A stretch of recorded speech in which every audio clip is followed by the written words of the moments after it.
and set behind another. Ah, but which rock should we choose? Since the current ruins do not align with these celestial events accurately, he concluded that the ruins must have been built at a time when they would have aligned with that event.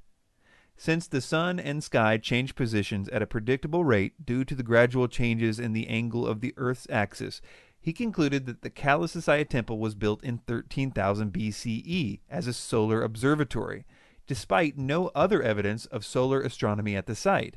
The long and the short of it is that Poznański assumed celestial alignments and assumed flawless construction, and then used his assumptions to prove that his assumptions were correct.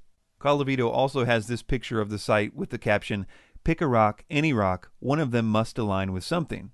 This site has been dated using a huge variety of methods, things like carbon dating, the type of metals they used, the debris found in certain places, the type of iconography they used. Literally every kind of dating method applied comes to the same conclusion. It was constructed in the early Middle Ages. Before we conclude this section on Puma Punku, there are two other claims I wanted to address. The Spanish conqueror asked the Inca, the people living there, including the king of the Inca, "What is this Puma Punku?" And they all said, "It's not us. It's not our forefather who make this. This were made by the gods in one single night." Usually a king is proud about what his people did, about the precision and so on. In that case, the chief and the people said, "No, it was not us. It was the gods who made it." If you understand a little about the Incan imperial system and religion, you will understand why the Incans didn't claim the site, and even why they claimed that it had a supernatural origin. Part of the Incan state religion was that the Incan Empire was the first civilization, and it was created by God himself. It was a very convenient idea for bolstering the Incan case for the right to rule everyone else. When the Incans arrived at Puma Punku, the site had already been abandoned for at least 100 years. Admitting that there was a pre-Incan culture at all, let alone one with more skill than them, would have been detrimental to the whole scheme. So they slightly modified their already existing mythology to include Puma Punku. So instead of Viracocha creating the Incan capital, he also created Puma Punku. And just like that, the Incans were still the oldest and greatest civilization, even though everyone probably knew it wasn't true.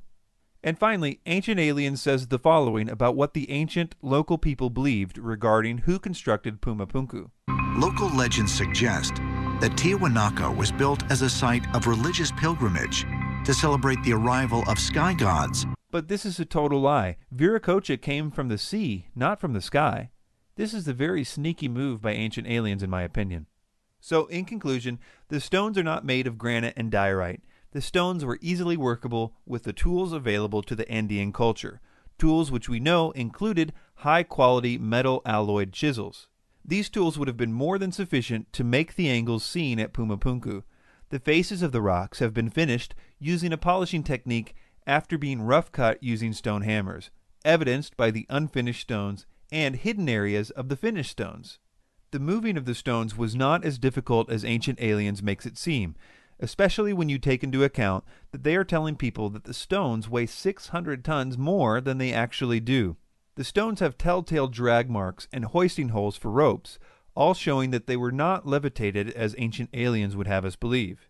We know the culture which built this monument, and all the iconography and sculptures are consistent with that culture, and the various methods of dating that scientists use all point to the same time period.